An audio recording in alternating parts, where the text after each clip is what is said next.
नहीं 7 जून सब तो मैं बता रहा हूँ मैं जवाब दे रहा हूँ मैंने जवाब 7 जून मैंने जवाब देने दो अच्छा मैं दे रहा हूँ मैं दे रहा हूँ ਨੂੰ ਗਲਤ ਔਰ ਸੱਚ ਨੂੰ ਸੱਚ ਕਹਿੰਦੀ ਹੈ ਪਰ ਫੇਰ ਵੀ ਮਤਲਬ ਕਈ ਸਰਕਾਰਾਂ ਤੁਹਾਨੂੰ ਪਤਾ ਕਿ ਇਹਨਾਂ ਨੂੰ ਦਬਾਉਣ ਦੀ ਕੋਸ਼ਿਸ਼ ਕਰ ਰਹੀਆਂ ਪਰ ਇਹਨਾਂ ਦੀ ਜੇਕਰ ਤੁਹਾਡੀ ਆਪਣੀ ਨੀਅਤ ਅੱਛੀ ਹੈ ਤਾਂ ਸਾਨੂੰ ਕੋਈ नहीं रोक सकता। और उनकी पूरी पार्टी का पर्दाफाश हो चुका है। आज अपनी राजनीतिक जमीन को खिसकता हुआ देख वो इस प्रकार का ढोंग कर रहे हैं। Akali Dal is the most hated political party of the country. Joining ਦਾ ਕਾਰਨ ਮੇਰਾ ਇਹੀ ਹੈ ਕਿ ਜੋ ਕੁਝ ਸਾਡੇ ਨਾਲ ਇਹਨਾਂ ਨੇ ਸਰਕਾਰਾਂ ਨੇ ਹੁਣ ਤੱਕ ਕੀਤਾ ਪਦਮ ਸ਼੍ਰੀ ਭਾਈ ਨਿਰਮਲ ਸਿੰਘ ਖਾਲਸਾ ਮੇਰੇ ਫਾਦਰ ਸਾਹਿਬ ਸੀਗੇ ਪਰ ਤੁਹਾਨੂੰ ਵੀ ਪਤਾ ਕਿ ਉਹਨਾਂ ਨੇ ਮਤਲਬ ਕਿ ਇਸ ਟਾਈਮ 6 ਹਾਲਾਤਾਂ 'ਚ ਉਹਨਾਂ ਦਾ ਡੈਥ ਹੋਈ ਆ और इन्होंने उस चीज़ को इशू बना के मतलब उनका संस्कार टाइम मतलब कितनी ज़्यादा मुश्किल आई। और सबसे ज्यादा धोखा अगर देश के किसान को किसी ने दिया है तो वो कैप्टन अमरिंदर ने दिया है। मैं नवजोत सिंह सिद्धू जी को अपनी पार्टी में लाएंगे। मैं आपसे ये पूछता हूँ क्या वो हमारी पार्टी में आना चाह रहे हैं? कैप्टन साहब अगर अगस्त 2019 में बता देते मीटिंग से निकलकर ये 3 काले कानून आने जा रहे हैं सावधान हो जाओ तो हो सकता है 3 काले कानून नहीं आते। और मोदी सरकार वो सरकार है जिसका मुझे लगता है सुपड़ा साफ हो गया है पंजाब में। हम तो शुरू से ही कहते हैं कि मोदी की सरकार तो उद्योगपतियों की सरकार है, धन्ना सेठों की सरकार है, इंडस्ट्रियलिस्ट की सरकार है, जनता की सरकार नहीं है। कैप्टन साहब ने क्यों पंजाब की जनता की पीठ में छुरा भोंका? मैं तो आज कहता हूं कैप्टन साहब उन 3 काले कानूनों के जननी हैं। उन्होंने इन 3 काले कानूनों को जन्म दिया है। आज पंजाब की आवाम उनसे सवाल पूछती। 2022 के चुनाव में पंजाब की जनता एकजुट होकर इस बार आम आदमी पार्टी को एक मौका देगी। ਆਮ ਆਦਮੀ ਪਾਰਟੀ ਪੰਜਾਬ ਦੇ ਨਵ ਨਿਯੁਕਤ ਸਹਿ ਪ੍ਰਭਾਰੀ ਰਾਘਵ ਚੱਡਾ ਅੱਜ ਅੰਮ੍ਰਿਤਸਰ ਵਿਖੇ ਪਹੁੰਚੇ ਜਿਨ੍ਹਾਂ ਦੀ ਅਗਵਾਈ ਵਿੱਚ ਪਦਮ ਸ਼੍ਰੀ ਭਾਈ ਨਿਰਮਲ ਸਿੰਘ ਖਾਲਸਾ ਦੇ ਬੇਟੇ ਅਮਤੇਸ਼ਵਰ ਸਿੰਘ ਨੇ ਆਮ ਆਦਮੀ ਪਾਰਟੀ ਦਾ ਹੱਥ ਫੜਿਆ। ਇਸ ਮੌਕੇ ਮੀਡੀਆ ਨਾਲ ਗੱਲਬਾਤ ਕਰਦੇ ਅਮਤੇਸ਼ਵਰ ਸਿੰਘ ਨੇ ਆਪ ਪਾਰਟੀ ਵਿੱਚ ਸ਼ਾਮਿਲ ਹੋਣ ਬਾਰੇ ਵੀ ਦੱਸਿਆ। ਉਹਨਾਂ ਨੇ ਕਿਹਾ ਕਿ ਆਪ ਪਾਰਟੀ ਇੱਕ ਸਾਫ਼ ਸੁਥਰੀ ਭ੍ਰਿਸ਼ਟਾਚਾਰੀਆਂ ਤੋਂ ਮੁਕਤ ਪਾਰਟੀ ਹੈ ਜਿਸ ਕਾਰਨ ਹੀ ਇਸ ਨੂੰ ਜੁਆਇਨ ਕੀਤਾ ਹੈ। ਇਸ ਤੋਂ ਇਲਾਵਾ ਹੋਰ ਕੀ ਕੁਝ ਕਾਰਨ ਦੱਸੇ ਉਹਨਾਂ ਨੇ ਪਾਰਟੀ ਨੂੰ ਜੁਆਇਨ ਕਰਨ ਬਾਰੇ ਤੁਸੀਂ ਆਪ ਹੀ ਸੁਣ ਲਓ। ਇਹਦੇ ਵਿੱਚ ਚੱਲਦੀ ਹੈ ਔਰ ਜਿਹੜੇ ਕਿ ਗਲਤ ਨੂੰ ਗਲਤ ਔਰ ਸੱਚ ਨੂੰ ਸੱਚ ਕਹਿੰਦੀ ਹੈ ਪਰ ਫੇਰ ਵੀ ਮਤਲਬ ਕਈ ਸਰਕਾਰਾਂ ਤੁਹਾਨੂੰ ਪਤਾ ਕਿ ਇਹਨਾਂ ਨੂੰ ਦਬਾਉਣ ਦੀ ਕੋਸ਼ਿਸ਼ ਕਰ ਰਹੀਆਂ ਪਰ ਇਹਨਾਂ ਦੀ ਜੇਕਰ ਤੁਹਾਡੀ ਆਪਣੀ ਨੀਅਤ ਅੱਛੀ ਹੈ ਤਾਂ ਸਾਨੂੰ ਕੋਈ नहीं रोक सकता। ਅਸੀਂ ਬੁਲੰਦੀਆਂ ਨੂੰ ਛੂਵਾਂਗੇ। ਮੈਂ ਇਹੀ ਹਾਂਜੀ ਭਾਈ ਸਾਹਿਬ ਜੀ ਜੁਆਇਨਿੰਗ ਦਾ ਕਾਰਨ ਮੇਰਾ ਇਹੀ ਹੈ ਕਿ ਜੋ ਕੁਝ ਸਾਡੇ ਨਾਲ ਇਹਨਾਂ ਨੇ ਸਰਕਾਰਾਂ ਨੇ ਹੁਣ ਤੱਕ ਕੀਤਾ ਔਰ ਸਾਡਾ ਮਤਲਬ ਕਿ ਮੇਰੇ ਪਿਤਾ ਜੀ ਨਾਲ ਜੋ ਇਸ ਟਾਈਮ ਪਿਤਾ ਜੀ ਦੀ ਕੀ ਡੈਜ਼ਿਗਨੇਸ਼ਨ ਸੀ ਕੀ ਕਰਦੇ ਸੀ ਪਿਤਾ ਜੀ? ਪਦਮ ਸ਼੍ਰੀ ਭਾਈ ਨਿਰਮਲ ਸਿੰਘ ਖਾਲਸਾ ਮੇਰੇ ਫਾਦਰ ਸਾਹਿਬ ਸੀਗੇ ਔਰ ਤੁਹਾਨੂੰ ਵੀ ਪਤਾ ਕਿ ਉਹਨਾਂ ਨੇ ਮਤਲਬ ਕਿ ਇਸ ਟਾਈਮ ਜਿਸ ਹਾਲਾਤਾਂ 'ਚ ਉਹਨਾਂ ਦਾ ਡੈਥ ਹੋਈ ਆ ਔਰ ਇਹਨਾਂ ਨੇ ਉਸ ਚੀਜ਼ ਨੂੰ ਇਸ਼ੂ ਬਣਾ ਕੇ ਮਤਲਬ ਉਹਦਾ ਸੰਸਕਾਰ ਟਾਈਮ ਮਤਲਬ ਕਿੰਨੀਆਂ ਜ਼ਿਆਦਾ ਮੁਸ਼ਕਲਾਂ ਆਈਆਂ ਜਾਂ ਮਤਲਬ ਉਹਨਾਂ ਨੇ ਸਾਡੇ ਨਾਲ ਜੋ ਕੁਝ ਗਲਤ ਕੀਤਾ ਉਹਨਾਂ ਨਾਲ ਜਾਤੀਵਾਦ ਕੀਤਾ ਗਿਆ। ਐਡੇ ਵੱਡੇ ਸਿੱਖ ਪੰਥ ਦੇ ਰਾਗੀ ਸੀਗੇ ਪਦਮ ਸ਼੍ਰੀ ਸੀਗੇ ਗੁਰੂ ਰਾਮਦਾਸ ਦੇ ਕੀਰਤਨੀ ਸੀਗੇ ਉਹਨਾਂ ਉਸ ਦੇ ਬਾਵਜੂਦ ਹੀ ਮਤਲਬ ਕਿ ਉਹਨਾਂ ਦਾ ਇਹ ਹਾਲ ਹੋਇਆ ਤੇ ਇੱਕ ਆਮ ਨਾਗਰਿਕ ਜਿਹੜਾ ਉਹਦਾ ਕੀ ਹਾਲ ਹੋਏਗਾ। ਇੱਕ ਵਰਲਡ ਫੇਮਸ ਸੀਗੇ ਤੇ ਉਹਨਾਂ ਨਾਲ ਇੰਨਾ ਕੁਝ ਹੋਇਆ ਤੇ ਮੇਰੇ ਇੱਕ ਨੋਰਮਲ ਇਨਸਾਨ ਉਹਦੀ ਮਤਲਬ ਕਿ ਬਾਂਹ ਕੌਣ ਫੜੇਗਾ। ਮੇਰਾ ਜੁਆਇਨ ਕਰਨ ਦਾ ਇਹੀ ਰੀਜ਼ਨ ਹੈ ਜੀ ਮਤਲਬ ਕਿ ਜੋ ਕੁਝ ਸਾਡੇ ਨਾਲ ਬੀਤਿਆ ਮੈਂ ਨਹੀਂ ਚਾਹੁੰਦਾ ਕਿ ਗਾਂ ਵੀ ਕਿਸੇ ਹੋਰ ਨਾਲੇ ਹੋਵੇ ਔਰ ਅਸੀਂ ਇਹ ਪਾਰਟੀ ਨੂੰ ਜੁਆਇਨ ਕਰਕੇ ਮਤਲਬ ਇਹਨਾਂ ਚੀਜ਼ਾਂ ਨੂੰ ਖਤਮ ਕਰਨਾ ਪੰਜਾਬ 'ਚ। ਤੁਹਾਡੇ ਪਿਤਾ ਜੀ ਨੇ ਇੰਨੀ ਦੇਰ ਸੇਵਾ ਕੀਤੀ ਸੱਚਖੰਡ ਸ੍ਰੀ ਹਰਿਮੰਦਰ ਸਾਹਿਬ ਦੀ ਤੇ ਤੁਹਾਡੀ ਬਾਂਹ ਕਿਸ ਤਰ੍ਹਾਂ ਫੜੀ ਸ਼੍ਰੋਮਣੀ ਗੁਰਦੁਆਰਾ ਪ੍ਰਬੰਧਕ ਕਮੇਟੀ? ਕਿਸੇ ਨੇ ਨਹੀਂ ਬਾਂਹ ਫੜੀ ਜੀ ਬਾਂਹ ਕਿਸੇ ਨੇ ਵੀ ਨਹੀਂ ਫੜੀ ਉਸ ਟਾਈਮ ਤੇ ਚਾਹੇ ਬੇਸ਼ੱਕ ਚਾਹੇ ਉਦੋਂ ਆਮ ਆਦਮੀ ਪਾਰਟੀ ਵੀ ਸੀਗੀ ਲੇਕਿਨ ਮੇਰੇ ਕੋਲ ਤਾਂ ਕੋਈ ਨਹੀਂ ਆਇਆ ਨਾ। ਪਰ ਮਤਲਬ ਅਸੀਂ ਤੁਹਾਨੂੰ ਪਤਾ 4-5 ਸਾਲ ਤੋਂ ਜਿਹੜੇ ਆਮ ਆਦਮੀ ਪਾਰਟੀ ਦੇ ਕੀ ਵਿਊਜ਼ ਨੇ ਔਰ ਜੋ ਕਿੰਨੇ ਲੋਕ ਨਾਲ ਜੁੜੇ ਨੇ ਕਿਸ ਕਰਕੇ ਕਿਉਂਕਿ ਉਹ ਸੱਚਾਈ ਉਹਨਾਂ ਦੇ ਅੰਦਰ ਸੱਚਾਈ ਉਹ ਸੱਚ ਨਾਲ ਚੱਲਦੇ ਨੇ। ਬਟ ਇਹ ਹਾਂਜੀ ਪਰ ਸਿੱਖਾਂ ਦੀ ਸਮੂਹ ਜਿਹੜੀ ਹੈ ਜਮਾਤ ਹੈ ਸਿੱਖ ਕੌਮ ਦੀ ਸ਼੍ਰੋਮਣੀ ਗੁਰਦੁਆਰਾ ਪ੍ਰਬੰਧਕ ਕਮੇਟੀ ਇੰਨੀ ਦੇਰ ਸੇਵਾ ਵੀ ਕੀਤੀ ਪਰ ਉਹਦਾ ਹਜੇ ਤੱਕ ਕੋਈ ਫਲ ਨਹੀਂ ਮਿਲਿਆ ਨਾ ਉਹਨਾਂ ਦੀ ਆਵਾਜ਼ ਉਠਾਈ ਗਈ ਤੁਹਾਡੇ ਵੱਲੋਂ ਜੀ। ਮੈਂ ਬਹੁਤ ਕੋਸ਼ਿਸ਼ ਕੀਤੀ ਲੇਕਿਨ ਮੇਰੀ ਆਵਾਜ਼ ਨੂੰ ਦਬਾ ਦਿੱਤਾ ਗਿਆ ਚਾਹੇ ਕਿਸੇ ਤਰੀਕੇ ਨਾਲ ਵੀ ਪਰ ਮੇਰੀ ਆਵਾਜ਼ ਨਹੀਂ ਚੱਲੀ। ਮੈਂ ਬਹੁਤ ਕੁਛ ਕਰਕੇ ਦੇਖ ਲਿਆ। ਜੇ ਮੈਂ ਲੌਂਗੋਵਾਲ ਸਾਹਿਬ ਨਾਲ ਮੇਰੀ ਫੋਨ ਤੇ ਵੀ ਗੱਲ ਹੁੰਦੀ ਹੈ ਮੈਂ ਬੜੀ ਵਾਰ ਉਹਨਾਂ ਨੂੰ ਗੁਜ਼ਾਰਿਸ਼ ਕਰਦਾ ਕਿ ਆਓ ਆਪਾਂ ਮਿਲਣਾ ਵਾ ਮੈਂ ਗੱਲ ਕਰਨੀ ਤੁਹਾਡੇ ਨਾਲ। ਮੇਰੇ ਕੋਲ ਕੋਈ ਨਹੀਂ ਪਹੁੰਚਿਆ। ਮੈਂ ਥੋੜ੍ਹੇ ਦਿਨ ਪਹਿਲਾਂ ਦਰਬਾਰ ਸਾਹਿਬ ਵੀ ਗਿਆ ਸੀ ਉੱਥੇ ਵੀ ਉਹਨਾਂ ਨੇ ਕਾਲ ਕੀਤੀ ਤਾਂ ਕੋਈ ਨਹੀਂ ਆਉਂਦਾ ਜੀ। ਮਤਲਬ ਪੰਜਾਬ ਦੇ ਮੁੱਖ ਮੰਤਰੀ ਕੈਪਟਨ ਅਮਰਿੰਦਰ ਸਿੰਘ ਉਹਨਾਂ ਨਾਲ ਕੋਈ ਬਿਲਕੁਲ ਜੀ ਉਹਨਾਂ ਨੇ ਮੈਂ ਕਾਫੀ ਵਾਰੀ ਮੇਰੇ ਕੋਲ ਪ੍ਰੂਫ ਪਿਆ ਮੈਂ ਉਹਨਾਂ ਨੂੰ ਬਹੁਤ ਵਾਰੀ ਕਾਲ ਕਰਨ ਦੀ ਕੋਸ਼ਿਸ਼ ਕੀਤੀ ਹੈ ਸੀਐਮ ਸਾਹਿਬ ਨੂੰ ਕੋਸ਼ਿਸ਼ ਕੀਤੀ ਕਾਲ ਕਰਦੀ, ਉਹਨਾਂ ਦੇ ਅੱਗਿਓਂ ਖੁੱਬੀ ਰਾਮ ਜੀ ਚੁੱਕਦੇ ਨੇ ਫੋਨ ਜਾਂ ਫਿਰ ਸੰਦੀਪ ਜੀ ਚੁੱਕਦੇ ਨੇ ਫੋਨ, ਸੀਪੀ ਸਾਹਿਬ ਜਿਹੜੇ। ਤੇ ਮੇਰੀ ਉਹਨਾਂ ਨਾਲ ਮੈਸੇਜ ਪਤਾ ਨਹੀਂ ਪਹੁੰਚਾਉਂਦੇ ਕਿ ਨਹੀਂ ਪਹੁੰਚਾਉਂਦੇ, ਬਟ ਉਹੀ ਸੀਐਮ ਸਾਹਿਬ ਜਦੋਂ ਮੇਰੇ ਨਾਲ ਫੋਨ ਤੇ ਗੱਲ ਹੋਈ ਸੀ ਮੈਨੂੰ ਕਹਿੰਦੇ ਬੇਟੇ ਇਹ ਨੰਬਰ ਹੈ ਆਪਣੇ ਫੋਨ 'ਚ ਸੇਵ ਕਰੋ, ਕਿਸੇ ਤਰ੍ਹਾਂ ਦੀ ਵੀ ਕਦੀ ਪ੍ਰੋਬਲਮ ਹੋਵੇ ਅਸੀਂ ਤੁਹਾਡੇ ਨਾਲ ਹਾਂ, ਕੋਈ ਵੀ ਦਿਨ ਰਾਤ ਕਿਸੇ ਵੇਲੇ ਵੀ ਤੁਸੀਂ ਮੈਨੂੰ ਕਾਲ ਕਰਨਾ ਚਾਹੋ ਮੈਂ ਤੁਹਾਡੇ ਨਾਲ ਗੱਲ ਕਰਾਂਗਾ। ਪਰ ਮੇਰੀ ਉਹਨਾਂ ਤੱਕ ਨਾ ਤਾਂ ਉਹ ਮੈਸੇਜ ਪਹੁੰਚਾਉਂਦੇ ਨੇ, ਨਾ ਉਹ ਮੇਰੇ ਨਾਲ ਗੱਲ ਕਰਦੇ ਨੇ। ਬਾਂਹ ਫੜਨ ਦੀ ਬਹੁਤ ਦੂਰ ਦੀ ਗੱਲ ਰਹੀ ਜੀ, ਗੱਲ ਵੀ ਨਹੀਂ ਕਰਦੇ। ਕਿੰਨੇ ਫੋਨ ਆਏ ਸੀਐਮ ਸਾਹਿਬ ਦੇ ਹੁਣ ਤੱਕ? ਮੈਨੂੰ ਇੱਕ ਹੀ ਫੋਨ ਆਇਆ ਸੀ, 2 ਤਰੀਕ ਨੂੰ ਫਾਦਰ ਸਾਹਿਬ ਦੀ ਡੈਥ ਹੋਈ ਹੈ, 4 ਤਰੀਕ ਨੂੰ ਬਸ ਉਹਨਾਂ ਦੀ ਕਾਲ ਹੋਈ। ਉਸ ਤੋਂ ਬਾਅਦ ਕਿਸੇ ਪ੍ਰਵਕਤਾ ਦਾ ਜਾਂ ਕਿਸੇ ਦੇ? ਨਹੀਂ ਜੀ, ਕਿਸੇ ਦਾ ਨਹੀਂ, ਕਿਸੇ ਨੇ ਬਸ ਉਹ ਝੂਠੇ ਜਿਹੜੇ ਲਫ਼ਬਾਜ਼ੀ ਉਹਨਾਂ ਦੇ ਮਤਲਬ ਬਿਆਨਬਾਜ਼ੀ ਸੀ ਕਿ ਅਸੀਂ ਇਸ ਤਰ੍ਹਾਂ ਕਰਾਂਗੇ ਉਸ ਤਰ੍ਹਾਂ ਕਰਾਂਗੇ, ਕਿਸੇ ਚੀਜ਼ ਤੇ ਖੜੇ ਨਹੀਂ ਉਤਰੇ ਹੋ, ਔਰ ਨਾ ਹੀ ਅਜੇ ਤੱਕ ਕੋਈ ਜਸਟਿਸ ਉਹਨਾਂ ਨੇ ਦਵਾਇਆ ਮੈਨੂੰ।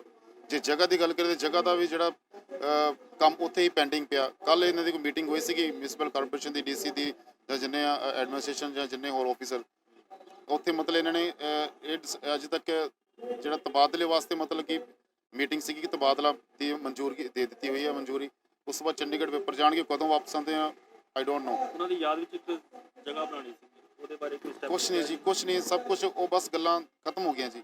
ਇਹਨਾਂ ਨੇ ਸਟਾਰਟਿੰਗ 'ਚ ਸਭ ਕੁਛ ਬੋਲਿਆ ਸੀ ਕਿ ਅਸੀਂ ਸਭ ਕੁਛ ਕਰਾਂਗੇ, ਅਸੀਂ ਉਹਨਾਂ ਦੀ ਯਾਦਗਾਰ ਬਣਾਵਾਂਗੇ, ਅਸੀਂ ਉਹਨਾਂ ਦੇ ਉਹ ਤਾਂ ਚਲੋ ਅਸੀਂ ਖੁਦ ਕਰਨਾ ਸੀ। ਉਹਨਾਂ ਇੱਕ ਉਹਨਾਂ ਦੇ ਮਿਊਜ਼ਿਕ ਅਕੈਡਮੀ ਬਣਾਉਣੀ ਸੀ, ਪਦਮ ਸ਼੍ਰੀ ਭਾਈ ਨਿਰਮਲ ਸਿੰਘ ਖਾਲਸਾ ਟਰਸਟ ਬਣਾਉਣਾ ਸੀਗਾ, ਲੇਕਿਨ ਸਾਨੂੰ ਸਹਿਯੋਗ ਮਿਲਦਾ ਤਾਂ ਫੇਰ ਹੀ ਅਸੀਂ ਕਰਦੇ ਨਾ। ਮੈਂ ਤਾਂ ਇਕੱਲਾ ਕੁਛ ਕਰ ਹੀ ਨਹੀਂ ਸਕਦਾ, ਪਰ ਮੇਰੇ ਨਾਲ ਕੋਈ ਤੁਰੇ ਤਾਂ ਫੇਰ ਹੀ ਨਾ, ਮੇਰੇ ਨਾਲ ਤਾਂ ਕੋਈ ਤੁਰਦਾ ਹੀ ਨਹੀਂ ਹੈਗਾ। ਮੈਂ ਸਾਰੀ ਆਪਣੀ ਅਪਰੋਚ ਲਗਾ ਕੇ ਦੇਖ ਲਈ, ਪਰ ਮੇਰੀ ਨਹੀਂ ਕਿਸੇ ਨੇ ਬਾਂਹ ਫੜੀ ਜੀ। ਕਿਸਾਨਾਂ ਦੇ ਸੰਘਰਸ਼ ਸਾਰਿਆਂ ਨੇ ਆਪਣੇ ਜਿੰਨੇ ਵੀ ਪਦਕ ਸੀਗੇ ਵਾਪਸ ਕਰਤੇ ਕੇਂਦਰ ਸਰਕਾਰ ਨੂੰ, ਰਾਜ ਸਰਕਾਰ ਨੂੰ। ਕੀ ਤੁਸੀਂ ਵੀ ਅਗਰ ਤੁਹਾਡੀ ਬਾਂਹ ਨਹੀਂ ਫੜੇ ਤੁਸੀਂ ਵਾਪਸ ਕਰੋਗੇ? ਭਾਈ ਸਾਹਿਬ ਜੀ, ਜਿਨ੍ਹਾਂ ਨੇ ਵਾਪਸ ਕੀਤੇ ਲੋਕ ਜਿੰਦਾ ਨੇ, ਜਿੰਦੇ ਲੋਕ ਆਪਣਾ ਕੋਈ ਉਹਦਾ ਵਾਪਸ ਕਰਦੇ ਨੇ। ਜਿਹੜਾ ਇੱਕ ਇਨਸਾਨ ਦੁਨੀਆ ਤੇ ਹੈ ਨਹੀਂ, ਉਹ ਕੀ ਵਾਪਸ ਕਰੇਗਾ? ਜਦੋਂ ਜਿੰਦਾ ਸੀ ਉਦੋਂ ਨਹੀਂ ਉਹਨਾਂ ਦੀ ਕਦਰ ਪਾਈ, ਉਦੋਂ ਪਦਮ ਸ਼੍ਰੀ ਦੀ ਕਦਰ ਨਹੀਂ ਪਾਈ, ਉਦੋਂ ਗੁਰੂ ਰਾਮਦਾਸ ਦੇ ਕੀਰਤਨ ਦੀ ਕਦਰ ਪਾਈ। ਮਰਨ ਤੋਂ ਬਾਅਦ ਮਤਲਬ ਪਦਮ ਸ਼੍ਰੀ ਵਾਪਸ ਕਰਨ ਦਾ ਕੀ ਮੋਟਿਵ ਹੈ ਤੁਸੀਂ ਮੈਨੂੰ ਦੱਸ ਸਕਦੇ ਹੋ ਨਾ? ਮਤਲਬ ਜਿਹੜੇ ਹੁਣ ਵਾਪਸ ਕੀਤੇ ਲੋਕ ਜਿੰਦੇ ਨੇ, ਤੇ ਉਹ ਜਿਹੜਾ ਇੱਕ ਇਨਸਾਨ ਇਸ ਦੁਨੀਆ ਤੇ ਹੈ ਨਹੀਂ, ਉਹਦਾ ਵਾਪਸ ਕਰਕੇ ਫਾਇਦਾ ਕੀ ਫਾਇਦਾ? ਦਿਲਾਸੇ ਦਾ ਵੀ ਕੋਈ ਹੈ ਨਹੀਂ ਨਾ ਇਸ ਵੇਲੇ? ਹਾਂਜੀ, ਦਿਲਾਸੇ ਦਿੱਤੇ ਜਾਂਦੇ ਤੁਹਾਨੂੰ? ਬਿਲਕੁਲ ਝੂਠੇ ਦਸਲੇ ਹੁਣ ਤੱਕ ਦਿੱਤੇ ਜਾ ਰਹੇ।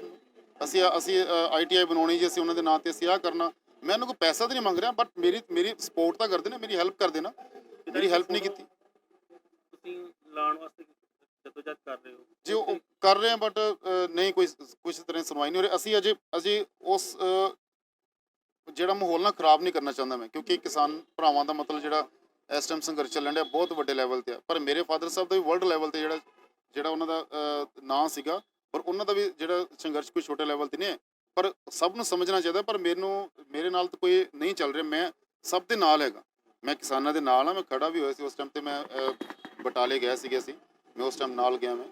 ਪਰ ਅਜੇ ਅਸੀਂ ਕਿਉਂ ਨਹੀਂ ਐਕਸ਼ਨ ਲੈ ਰਹੇ? ਕਿਉਂਕਿ ਉਧਰ ਸਾਰੇ ਵੀਰ ਭਰਾ ਕਿਸਾਨ ਜਿਹੜੇ ਦਿੱਲੀ ਇਸ ਟਾਈਮ ਸੰਘਰਸ਼ ਕਰਦੇ ਪਏ ਨੇ, ਇੰਨੀ ਠੰਡ ਦੇ ਵਿੱਚ ਜਾ ਕੇ ਮਤਲਬ ਆਪਣੇ ਪਰਿਵਾਰ ਨੂੰ ਛੱਡ ਕੇ, ਇੰਨਾ ਮਤਲਬ ਕਿ ਮੈਂ ਮੰਨਦਾ ਕਿ ਮਤਲਬ ਉਹਨਾਂ ਤੋਂ ਵੱਡੇ ਇਸ ਟਾਈਮ ਕੋਈ ਹੌਸਲੇ ਵਾਲਾ ਔਰ ਪਾਵਰਫੁਲ ਬੰਦਾ ਕੋਈ ਨਹੀਂ ਹੋਏਗਾ, ਜਿਹੜੇ ਮਤਲਬ ਇੰਨੀ ਠੰਡ 'ਚ ਬਜ਼ੁਰਗ ਲੋਕ ਵੀ ਸਾਰੇ ਉੱਥੇ ਜਾ ਕੇ ਮਤਲਬ ਕਿ ਆਪਣਾ ਵੱਧ ਤੋਂ ਵੱਧ ਸਹਿਯੋਗ ਪਾ ਰਹੇ ਨੇ, ਮਤਲਬ ਫਾਈਟ ਕਰਦੇ ਪਏ ਨੇ, ਔਰ ਉਹਦਾ ਰਿਜ਼ਲਟ 100% ਮਿਲੇਗਾ। ਅੱਜ ਆਮ ਆਦਮੀ ਪਾਰਟੀ ਜੁਆਇਨ ਕੀਤੀ ਹੈ, ਕੱਲ੍ਹ ਨੂੰ ਤੁਹਾਨੂੰ ਕੋਈ ਮਨਾਉਣ ਆਉਂਦਾ ਤੁਸੀਂ ਵਾਪਸ ਜਾਓਗੇ ਕਿਸੇ ਪਾਰਟੀ ਨਾਲ, ਜਾਂ ਫਿਰ ਤੁਹਾਡਾ ਸਮਰਥਨ ਕਰੋਗੇ? ਨਹੀਂ ਜੀ, ਮੈਂ ਕਿਉਂ ਵਾਪਸ ਜਾਊਂਗਾ?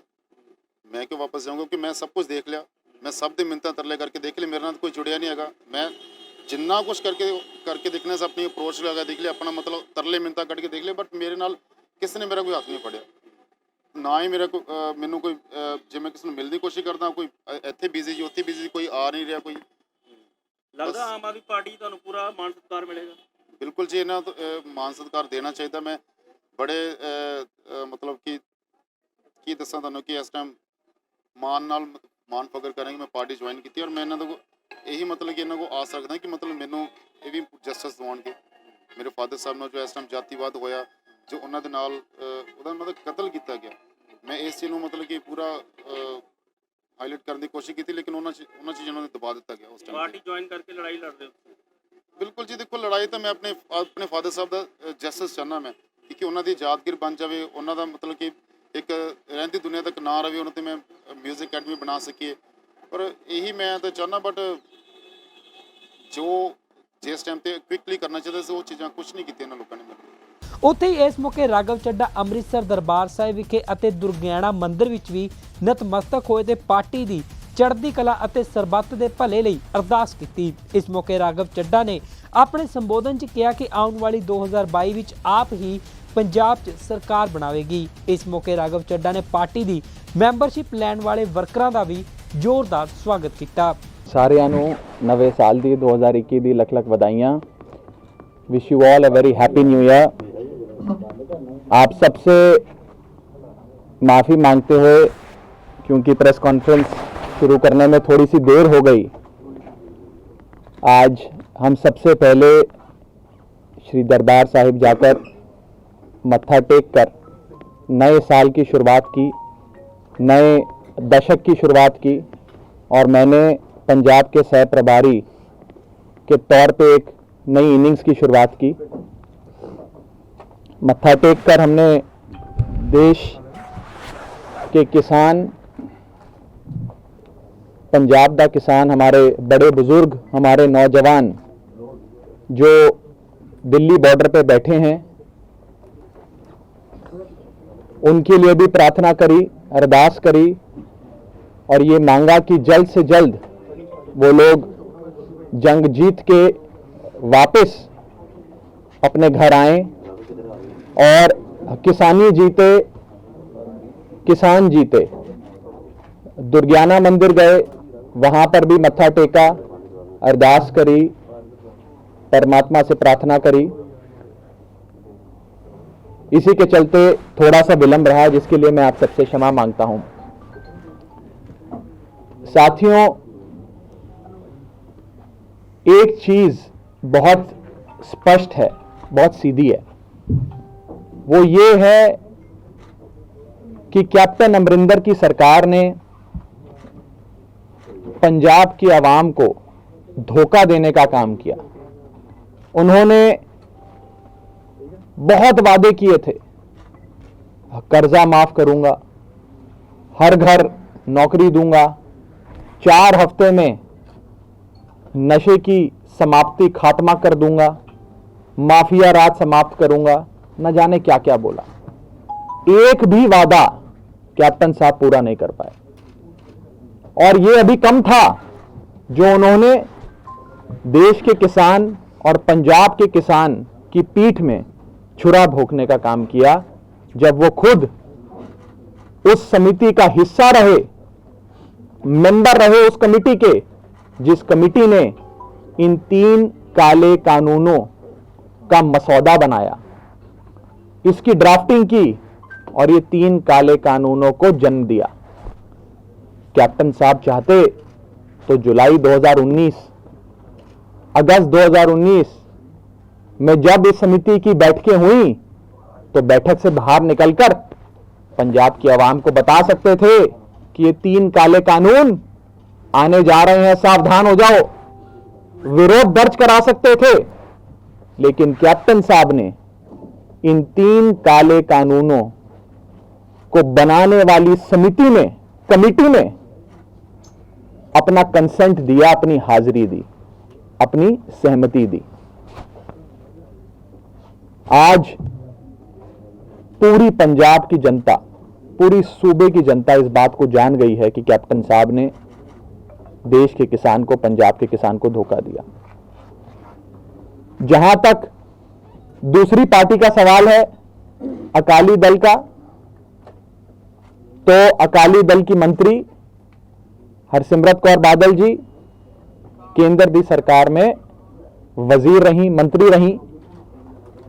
जब ये कानून बन रहा था तब भी मंत्री रही, जब ये कानून कैबिनेट में आया तब भी मंत्री रही, जब ये कानून विधानसभा, लोकसभा में आया तो भी मंत्री रही, जब ये कानून लोकसभा में पास हो गया तो भी मंत्री रही, राज्यसभा में आया तो भी मंत्री रही, राज्यसभा में पास हो गया तो भी मंत्री रही। और उसके बाद जब आक्रोश हुआ, जब देश का किसान खड़ा हुआ, पंजाब का किसान खड़ा हुआ, तब उन्हें समझ में आया और उन्होंने बड़े भारी मन से इस्तीफा दिया। मुझे लगता है मेरी ज्यादा समझ नहीं है, ज्यादा इतना अनुभव नहीं है, लेकिन मुझे नहीं लगता कि आजाद भारत के इतिहास में, in the history of independent India, ऐसी कोई पार्टी रही होगी जिससे सूबे की जनता इतनी नफरत करती है। Akali Dal is the most hated political party of the country. It is the most hated political party in the history of independent India. आजाद भारत के इतिहास में सबसे ज्यादा नफरत किसी एक राजनीतिक दल से अगर हो तो वो अकाली दल है। मुझे लगता है आने वाले समय में मल्टीपल चॉइस क्वेश्चन आएगा एग्जाम में कि कौन सी वो पार्टी है जिससे जनता को सबसे ज्यादा नफरत है, जिसका सही जवाब होगा ऑप्शन ए, अकाली दल। इसी के साथ साथ आज पंजाब को फिर से खुशहाल बनाने के लिए, आज पंजाब को अंधकार से निकालने के लिए एक ही पॉलिटिकल पार्टी, एक ही राजनीतिक फोर्स नजर आती है जिसको पूरी जनता बड़ी आस लगाए देख रही है, बड़ी उम्मीद के साथ देख रही है, और उस पार्टी का नाम है आम आदमी पार्टी। पंजाब के लोगों का और दिल्ली के लोगों का बहुत गहरा रिश्ता है। पंजाब के लोगों को यह बात पता है कि दिल्ली में बहुत काम हुआ, दिल्ली में जगह जगह मोहल्ला क्लिनिक बने, दिल्ली में अस्पताल इस प्रकार हो गए कि world quality, best quality, state of the art quality का इलाज मिलता है, वो भी फ्री ऑफ कॉस्ट मिलता है। शिक्षा के क्षेत्र में, एजुकेशन में इतना काम हुआ कि आज बड़े बड़े उद्योगपति, इंडस्ट्रियलिस्ट, धन्ना सेठ, मंत्री भी अपने बच्चों को दिल्ली में प्राइवेट स्कूल से निकालकर दिल्ली के सरकारी स्कूल में दाखिला करा रहे हैं। इतना काम शिक्षा में, एजुकेशन में करके दिखाया। आज पंजाब के लोग भी वो सारी चीजें चाहते हैं, और मुझे लगता है, और मैं आज ये घोषणा भी करता हूं और पूरी जिम्मेदारी से आपके सामने ये बात रखता हूं, I am saying this with a sense of responsibility, I am saying this with a sense of responsibility, पूरी जिम्मेदारी नाल ऐ कह रहे हैं कि पंजाब में अगली सरकार आम आदमी पार्टी की बनेगी। 2022 के चुनाव में पंजाब की जनता एकजुट होकर इस बार आम आदमी पार्टी को एक मौका देगी। पंजाब की जनता ने ये सारी पार्टियां देख ली, अकाली को भी देख लिया, बीजेपी को भी देख लिया, कांग्रेस को भी देख लिया, और अब पंजाब की जनता इन सब से परेशान हो गई है। इन सब की गंदी राजनीति से परेशान, धोखे की राजनीति, पीठ में छुरा भोगने की राजनीति से परेशान हो गई है, और अब पूरी आस लगाए, पूरी उम्मीद लगाए एक ईमानदार पार्टी की ओर देख रही है, जिस पार्टी का नाम है आम आदमी पार्टी। इसी के साथ साथ बीते कुछ दिनों से हमें आम आदमी पार्टी को भी, दिल्ली वालों को भी, देश का किसान, पंजाब का किसान जो दिल्ली के बॉर्डर पे, दिल्ली की दहलीज पे बैठा है, उसकी सेवा करने का एक मौका मिला। सेवादार की भूमिका में हमारी पार्टी के मुखिया अरविंद केजरीवाल जी, जिनसे पंजाब की जनता बहुत प्यार करती है, उन्होंने एक सेवादार की भूमिका में देश के किसान की, हमारे पंजाब के बड़े बुजुर्ग, हमारे नौजवान, हमारी माताएं, हमारी बहनें जो बॉर्डर पे बैठी हैं, उनकी सेवा करी। चाहे लंगर की सेवा हो, कंबल की सेवा हो, पानी की सेवा हो, टॉयलेट की सेवा हो, और अभी आज से 2 दिन पहले वहां पर वाईफाई की सेवा भी शुरू करी। वहां पर नेटवर्क की बहुत समस्या थी, सिग्नल की समस्या थी, और किसानों ने अपनी बात हम तक पहुंचाई, और केजरीवाल साहब ने वहां पर फ्री वाईफाई हॉटस्पॉट पूरे सिंगू बॉर्डर पे लगवा दिए, टीकरी बॉर्डर पे लगवाना शुरू कर दिया। एक सेवा करने का सौभाग्य हम सबको मिला, और यदि पंजाब के किसान को जितनी तकलीफ हो रही है वहां बैठ के, उसकी तकलीफ को अगर हम राई मात्र भी कम कर सकें, इतना सा भी कम कर सकें, तो हम अपने आप को सफल समझेंगे। हम पे हमले हुए, मैं आपको बताना चाहता हूं, जब से केजरीवाल साहब ने दिल्ली में देश के किसान और पंजाब के किसान को बंद करने के लिए 9 जेल बनाने की बीजेपी की जो प्रपोजल था, मसौदा था, उसको फाड़ के फेंक दिया, उसी दिन से हम पे हमले शुरू हो गए। सूबे के मुख्यमंत्री अरविंद केजरीवाल जी को 2 दिन के लिए भाजपा वालों ने नजरबंद कर दिया। दिल्ली के उप मुख्यमंत्री मनीष सिसोदिया के घर पे कई 100 भाजपा के गुंडे दिन दहाड़े उनके घर में घुसते हैं। उनकी बीवी, उनका बच्चा घर में मौजूद था, और वहां जाकर उधम मचाते हैं, तोड़ फोड़ करते हैं। उसके बाद मेरे कार्यालय में आकर भाजपा के गुंडों ने हमला किया, मेरा पूरा कार्यालय तोड़ डाला। क्यों? हमारा क्या अपराध था? भाजपा की नज़रों में हमारा ये अपराध है कि हम देश के किसान की सेवा कर रहे हैं, कि केजरीवाल साहब ने ये 3 काले कानून फाड़ के फेंक दिए, इसलिए आज हमें टारगेट किया जा रहा है। लेकिन हमें भी हमारे मुखिया अरविंद केजरीवाल जी ने एक बात समझा दी है, बता दी है कि मरते दम तक, आखिरी सांस तक देश के किसान की लड़ाई लड़नी है। उनके इस इनकलाब की आवाज को जितना बुलंद कर सकते हैं हम अपनी तरफ से उसको उतना बुलंद करेंगे। इसी के साथ साथ मैं आज की जो मेरी महत्वपूर्ण घोषणा कहिए, अनाउंसमेंट कहिए, मेरा विश्वास कहिए, मुझे ऐसा लगता है कि 2022 में आम आदमी पार्टी की पूर्ण बहुमत की, फुल मेजॉरिटी की सरकार पंजाब में बनेगी। मुख्यमंत्री का चेहरा पंजाब से होगा। मुख्यमंत्री का चेहरा ऐसा होगा जिसे पंजाब की जनता, जिस पे पंजाब की जनता को नाज हो, जिसे पंजाब की जनता सर आंखों पे भी बिठाएगी, उसे प्यार भी करेगी और वो पंजाब की आन बान और शान होगा। ये हमसे कई बार सवाल पूछा जाता है कि क्या हम नवजोत सिंह सिद्धू जी को अपनी पार्टी में लाएंगे। मैं आपसे ये पूछता हूँ, क्या वो हमारी पार्टी में आना चाह रहे हैं? ये सवाल तो आप उनसे पूछिए। हमारे हाँ या ना कहने की बात तो तब आती है जब वो ये बता दें। पिछली बार क्या हुआ था, क्यों नहीं आए नवजोत सिद्धू, ये बता दें। देखिए, मेरा ऐसा मानना है और मैं किसी व्यक्ति विशेष, यहाँ से मेरे ख्याल में 300 मीटर दूर है घर। नहीं, मैं आपसे मैं यही बोलने वाला था। मैं यही बोलना चाह रहा था। जहाँ तक नवजोत सिंह सिद्धू जी का सवाल है, उनका घर यहाँ से 10 मिनट 15 मिनट की दूरी पे है। मैं यही हूँ, आप जाकर एक बार उनसे पूछ लीजिए और फिर मैं सारे जवाब दे दूंगा। पंजाब के प्रभारी आप नहीं, देखिए, हमारा ये आपने दावा पार्टी किया का है कि 2022 में आपकी सरकार बनेगी। पार्टी का ये मानना है। ऐसे जो चेहरे हैं, पार्टी चाहेगी नहीं कि ऐसे चेहरे देखिए, हमारे पार्टी प्रभारी बने। आप मुझे बता रहे 10-15 मिनट का रास्ता, आपको मैं- भी पता, आप जाके बात नहीं, ठीक है। मैं पार्टी का ये मानना है, मेरा ये मानना है, हम सबका ये मानना है कि जिस व्यक्ति के दिल में पंजाब प्रायोरिटी है, जिसके लिए पंजाब प्राथमिकता है, उस व्यक्ति का हमारी पार्टी में स्वागत है। हमारा तो ये शुरू से कहना है कि सब अच्छे लोगों को साथ आना चाहिए। मैं आपको बताता हूँ एक छोटी सी बात, 10 सेकंड लूँगा। जब महाभारत शुरू हुई तो कौरवों और पांडवों के बीच जब लड़ाई शुरू होने लगी थी तो पांडवों के मुखिया युधिष्ठिर ने शंख बजाया और कहा कि मेरी ओर से, मेरी फौज में कोई ऐसा व्यक्ति अगर खड़ा है जिसे लगता है कि सत्य मेरे साथ नहीं है, सत्य सामने वाले के साथ है, तो वो इस समय मेरी फौज छोड़कर सामने वाले के पास जा सकता है, जंग शुरू होने वाली है। और कौरवों की तरफ कोई व्यक्ति खड़ा है, कोई योद्धा खड़ा है जिसे लगता है कि सत्य मेरे साथ है, वो अभी समय है कौरवों की फौज छोड़कर मेरी फौज में आ जाए, उसका मैं स्वागत करता हूं। उस समय भी कौरवों का एक भाई जिसका नाम था युयुत्सु, वो कौरवों को छोड़ के पांडवों में आ गया।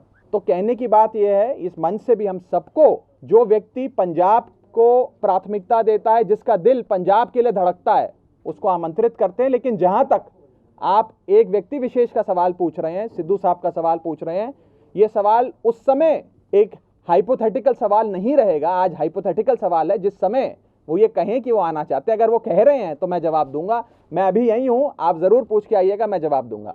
केंद्र सरकार द्वारा प्रपोज किया गया कानून और देश की पार्लियामेंट द्वारा पास किया गया कानून पूरे देश भर में, पूरे हिंदुस्तान में, भारत में लागू हो जाता है। किसी राज्य सरकार के पास उसे लागू करने की या लागू होने से रोकने की शक्ति नहीं होती है। अगर ऐसा होता, मान लेते हैं, फर्ज करिए कि किसी राज्य सरकार के पास यह शक्ति है कि इस कानून को लागू होने से रोक सकती है, तो आज पंजाब के हमारे बुजुर्ग, हमारे नौजवान दिल्ली में ना होते, वो कैप्टन साहब के महल के बाहर बैठे होते और बोल रहे होते, कैप्टन साहब इन 3 काले कानूनों को लागू मत होने देना। एक उदाहरण दे देता हूँ, समय ज्यादा नहीं मैं उदाहरण दे रहा हूँ। आपने नहीं ऐसा नहीं, मैं बता रहा हूँ, मैं जवाब दे रहा हूँ, किसान जब मैं तब आप आए, आप मैं जवाब जब किसान चल रहा मैं जवाब दे रहा हूँ। मैं 7 जून को प्रेस कॉन्फ्रेंस हमने कर दी थी। आपको पता 7 जून को हमने प्रेस कॉन्फ्रेंस कर दी थी हरपाल चीमा जी के घर पे कि बहुत खतरनाक कानून पर ऑर्डिनेंस जो कैबिनेट में आ गया उस पर साइन हो गए। उसके बाद जितने भी उन्होंने कॉल दिए किसानों ने, चाहे वो ट्रैक्टर मार्च हो, चाहे वो चक्का जाम हो, हमने उनका साथ दिया। आप कैसे कह सकते हैं समय ज्यादा हो गया? आपने खुल के कब आए? अभी मैं आप वहाँ पे 7 नहीं जून हैं को जहाँ सर, पे किसानों की बात करते हैं। मैं बता देता हूँ, सर 7 जून को सब तो ज्यादा 7 जून नहीं, 7 जून किसानों ने साफ किया सब कि तो हम- मैं बता देखिए, रहा हूँ, मैं जवाब दे रहा हूँ, मैंने जवाब 7 दे जून दो, को मैंने जवाब दे दो। उम्मीदें कम है, अच्छा मैं 7 जवाब जून मैं को दे रहा हूँ, हमने मैं साथ दे दे दिया था। कम हो रही है। वीर जी, मैं आपके सवाल का जवाब दे रहा हूँ, सुन तो लो। देखो पार्लियामेंट सबसे सितंबर में चलाई, तब हमने मैं आप ही उम्मीदें कम हो रही सब हैं। तो मैं सिद्धू बॉर्डर पे रिपोर्टिंग करके हमारे साथ मैं अभी उसी का बता रहा हूँ, हम आपकी बात कर रहे हैं और आम आदमी पार्टी उसी की बात। देखिए सबसे ज्यादा अगर विरोध किसी पार्टी ने देश की संसद में किया इन 3 काले कानूनों का, तो वो आम आदमी पार्टी थी। हमारे सांसद हैं भगवंत मान जी, हमारे सांसद हैं संजय सिंह जी, जिन्होंने राज्यसभा और पार्लियामेंट का जो अध्यक्ष होता है उसका माइक तक उखाड़ दिया, जो पूरी रात संसद भवन के प्रांगण में महात्मा गांधी जी की जो मूर्ति है उसके नीचे सोए और इन 3 काले कानूनों का विरोध किया। हमारे विधायक सारे पंजाब के विधानसभा में सोए। सबसे ज्यादा विरोध अगर किसी पार्टी ने किया तो वो आम आदमी पार्टी ने किया, और सबसे ज्यादा धोखा अगर देश के किसान को किसी ने दिया है तो वो कैप्टन अमरिंदर ने दिया है। मैं आज आपसे पूछता हूं, कैप्टन साहब दिल्ली आए, अमित शाह से मिले, अभी दिल्ली आ गए अपना महल छोड़कर, लेकिन देश के किसान से नहीं मिले। किसान वहीं बैठे थे, किसानों से मिल लेते 5 मिनट, होता है ना कुछ नहीं मिले। होता है ना। नहीं, पुत्र मोह, अब वही कह रहा हूं, पुत्र मोह जो आपने शब्द का आपने यूज किया, आज अगर पुत्र मोह इतना ज्यादा हो गया कि पंजाब पीछे हो गया, पंजाब की भलाई पीछे हो गई, पंजाब की खुशहाली पीछे हो गई, और केवल पुत्र मोह, केवल अपने बच्चे को बचाने की आपकी जो लड़ाई है वो आगे हो गई, तो फिर क्या बचा? फिर तो पंजाब की जनता ने देख ही लिया। एक एक करके संसद को क्या कहेंगे, उस संसद को क्या कहेंगे जहाँ पे कानून पास हुआ? अब भी संसद है। देखो संसद को क्या देखो देखो पार्लियामेंट मोदी जी चलाते नहीं है। पार्लियामेंट तो हम तो एक विशेष सत्र बुलाने की बात कर रहे थे कि एक दिन का विशेष सत्र बुला लो और 3 कानून रद्द कर दो। नहीं, बुलाते नहीं, कहते कोरोना बहुत वायलेंट है। हाँ, बंगाल में रैलियां करते समय कोरोना साइलेंट है, तो हमारे पास तरीका क्या है फिर प्रधानमंत्री को मिलने का? प्रधानमंत्री के सामने अपना विरोध जताने का तरीका क्या है? तरीका वही था जो मैंने 25 तारीख को माननीय पूर्व प्रधानमंत्री अटल बिहारी वाजपेयी जी की श्रद्धांजलि, जब जन्म, हमने उनका श्रद्धांजलि समारोह खराब नहीं किया। उसके बाद जैसे ही प्रधानमंत्री बुक रिलीज करने लगे तो हमने अपना विरोध जता दिया। और क्या कर सकते हैं, मिलते तो है ही नहीं। सर ਜਿਹੜਾ ਉਹ ਹੈਗਾ ਨਾ, ਉਹ ਬਹੁਤ ਕਮਾਲ ਦੀ ਚੀਜ਼ ਹੈ, ਜਿਹੜਾ ਪੰਚਾਇਤਾਂ ਵੱਲੋਂ ਮਤੇ ਪਾਏ ਜਾਂਦੇ ਨੇ। ਕੱਲ ਨੂੰ ਕੋਈ ਵੀ ਧਿਰ ਜਿਹੜੀ ਹੈ ਉਹ ਸੁਪਰੀਮ ਕੋਰਟ ਦੇ ਵਿੱਚ ਲੈ ਕੇ ਜਾਊਗੀ ਇਸ ਮਾਮਲੇ ਨੂੰ, ਤਾਂ ਉਹ ਕਾਨੂੰਨ ਜਿਹੜੇ ਉਹ ਮਤੇ ਪਾਏ ਗਏ ਨੇ ਉਹ ਬਹੁਤ ਜ਼ਿਆਦਾ ਕੰਮ ਆਉਣਗੇ। ਖਾਸ ਪਿੰਡਾਂ ਚੋਂ ਤੁਹਾਨੂੰ ਹੁਣ ਤੱਕ ਮਤੇ ਮਿਲ ਗਏ ਨੇ, ਅਣਗਿਣਤ ਸਰੋਂ ਮੈਂ ਕੋਈ ਗਿਣਤੀ ਕਰਨ ਵਾਸਤੇ ਨਹੀਂ ਕੀਤਾ, ਗਿਣਤੀ ਕਰਨ ਵਾਸਤੇ ਨਹੀਂ ਕਹਿ ਰਿਹਾ, ਪਰ ਫਿਰ ਵੀ ਕਿੰਨੀ ਕੁ ਲਗਭਗ 1000 ਤੋਂ ਉੱਪਰ ਤਾਂ ਮੇਰੇ ਇਕੱਲੇ ਮੇਰੀ ਕੰਸਟੀਚੁਐਂਸੀ 'ਚ। ਠੀਕ ਹੈ ਜੀ, ਆ ਵਕੀਲ ਸਾਹਿਬ ਨੇ, ਚੀਮਾ ਸਾਹਿਬ, ਇਹਨਾਂ ਨੂੰ ਪਤਾ कि उनकी कितनी कानूनी पैदल तक की है। उनके सांसद और उनकी पूरी पार्टी का पर्दाफाश हो चुका है। आज अपनी राजनीतिक ज़मीन को खिसकता हुआ देख वो इस प्रकार का ढोंग कर रहे हैं। ये ढोंग है और कुछ नहीं है। मैं आपसे पूछना चाहता हूं, ये नौबत ही नहीं आती? कैप्टन साहब अगर अगस्त 2019 में बता देते मीटिंग से निकलकर कि ये 3 काले कानून आने जा रहे हैं, सावधान हो जाओ, तो हो सकता है 3 काले कानून नहीं आते। लेकिन कैप्टन साहब ने ये 3 काले कानून बनाने वाली कमेटी में अपनी सहमति दर्ज कराई। इससे बड़ा धोखा मुझे लगता नहीं पंजाब की जनता से हो सकता था। मैंने तो प्रेस कॉन्फ्रेंस की शुरुआत में आपको कहा कि एक ऐसा मुख्यमंत्री जो अपने महल से नहीं निकलता, जो केवल राजशाही के फायदे ले रहा है, एक ऐसा मुख्यमंत्री जिसने एक वादा पूरा नहीं किया। कहा था 4 हफ्तों में नशा खत्म कर दूंगा, पंजाब के हर घर में नौकरी दूंगा, कर्जा खुर्की माफ करूंगा, न जाने क्या क्या कहा था। वादे नहीं पूरे करे, चलो कोई नहीं, बात करेंगे जब चुनाव आएगा।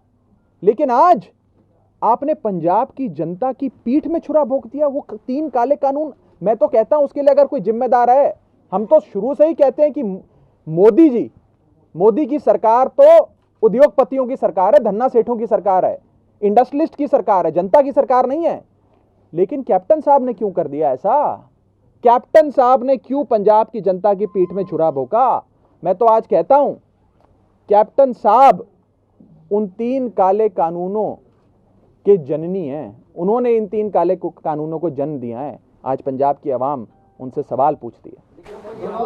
देखिए, हम ना ही इस पाक साफ आंदोलन को राजनीति से जोड़ते हैं और ना ही इस पाक साफ आंदोलन को राजनीतिक चश्मे से देखते हैं। बस मैं इतना ही कहना चाहता हूं। देखिए, भाजपा और मोदी सरकार वो सरकार है जिसका मुझे लगता है सुपड़ा साफ हो गया है पंजाब में, और अब चुनावों से भागने की ओर, कि चुनाव ना हो या चुनाव उनके हक में नहीं जा रहा, वो इस ऊल जलूल बातें कर रहे हैं, इस प्रकार की बहानेबाजी कर रहे हैं। मुझे नहीं लगता इसका कुछ संज्ञान लेने की भी आवश्यकता नहीं। हमारी इस प्रकार की ऐसी कोई मांग नहीं है। देखिए, 2022 की जहां तक बात है ना, मैंने आपको बड़ा एक सटीक, सरल, सिंपल सा विश्लेषण दिया, एनालिसिस दिया है। अगर आज पंजाब की जनता को किसी पार्टी की ओर देखना हो तो मुझे बताइए कौन सी पार्टी की ओर देखी? सर 2017 में भी आम आदमी पार्टी की तरफ देख रही थी पंजाब की जनता। देखिए, खत्म कर विपक्ष में है ना, लेकिन बड़े लोग छोड़ के चले गए नेता आम आदमी, क्योंकि मुख्यमंत्री केजरीवाल जी इतने महत्वाकांक्षी हो गए। नवजोत सिंह सिद्धू से भी बात चली, बात सिरे नहीं चढ़ी, तब आम आदमी पार्टी की बहुत वेब थी। इस बार जो लगता है कि उतनी मैं जवाब दे देता हूं। देखिए, सबसे पहले तो पंजाब की जनता अरविंद केजरीवाल जी से बहुत प्यार करती है, दिलो मोहब्बत कर दी है। और जहां तक 2017 के चुनाव की बात है, पहली बार हमने विधानसभा का चुनाव लड़ा था और पहली बार ही पंजाब की जनता ने हमें सर आंखों पे बिठाया, सेवा का मौका दिया और मुख्य विपक्ष, प्रिंसिपल ऑपोजिशन हमें बना दिया। ये कहीं होता नहीं है, किसी राज्य में नहीं होता कि 4 साल पुरानी पार्टी को सीधी इतने बड़ी जिम्मेदारी दे दी। उस समय हमें विपक्ष की जिम्मेदारी मिली थी। आज पंजाब की जनता देख रही है कि हाँ, 5 साल इन लोगों ने ठीक जिम्मेदारी निभाई है, विपक्ष अच्छा रहा इनका। अब ये लोग परिपक्व हो गए, मैच्योर हो गए हैं। अब इन लोगों को सरकार चलाने की जिम्मेदारी मिलेगी। जैसे मैं उदाहरण देता हूं, ड्राइविंग लाइसेंस 18 साल में मिलता है ना, तो 16 साल में चुनाव लड़ा तो विपक्ष मिले, अब 18 साल में लड़ रहे हैं तो ड्राइविंग लाइसेंस मिलेगा, चुनाव जीतेंगे। सबका खुलासा करेंगे, आपके सामने एक एक कैंपेन रखेंगे, आपके सामने एक एक कैंपेन रखेंगे। आपको जानकर बहुत खुशी भी होगी, हैरानी भी होगी। जब 2014 में सबसे पहले जीता था तो पूरे 1.5 साल तक राघव, मैं इनके साथ खूब काम किया है, मेरे साथ खूब काम किया, मेरे पीए के तौर पर खूब काम, और आने वाले समय में करेंगे। सरकार बन गई तब अरविंद केजरीवाल जी ने कहा कि मनीष सिसोदिया जी के साथ दिल्ली, क्योंकि लंदन स्कूल ऑफ इकोनॉमिक्स का स्टूडेंट है, दिल्ली का बजट यही बनाता है। ऐसे बच्चे जब आगे आएंगे तो हमें बहुत शिकायतें मिली सिंगू बॉर्डर से कि वहां पर हो सकता है शायद जान के मोदी सरकार ने या खट्टर सरकार ने सिग्नल कम कर दिए, फोन में जड़ा थोड़ा नेटवर्क उसको कम कर दिया, कि भैया जनता से बात ना कर पाए, अपने घर बात ना कर पाए, अपने बीवी से बात, अपने बच्चे से बात ना कर पाए, इसलिए हमने ये फैसला लिया कि हम आम आदमी पार्टी और अरविंद केजरीवाल वहाँ पर फ्री वाईफाई हॉटस्पॉट लगाएंगे। मैं खुद कल परसों जाकर वहाँ पे फ्री वाईफाई हॉटस्पॉट लगवा कर आया हूँ, ताकि पूरा दिन आंदोलन करने के बाद, प्रोटेस्ट करने के बाद, कम से कम देश का किसान, हमारा पंजाब का नौजवान अपने घर अपनी बूढ़ी माँ को एक वीडियो कॉल तो कर सके, अपनी बीवी को एक फ़ोन तो कर सके, अपने बच्चों को लोरी सुनाकर वीडियो कॉल के माध्यम से सुला सके। ये सोच के साथ हमने फ्री वाईफाई हॉटस्पॉट हर जगह लगाया। Bureau report, Nirpakh Post. Punjab ਅਤੇ ਪੰਜਾਬੀਅਤ ਨਾਲ ਜੁੜਿਆ ਹਰ ਮੁੱਦਾ,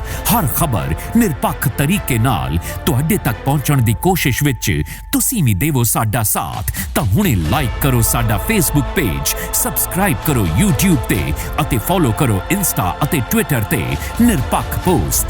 ਖਬਰ ਦੀ ਨਿਰਪੱਖ ਆਵਾਜ਼ ਵਿਜ਼ਿਟ ਕਰੋ www.nirpakhpost.com।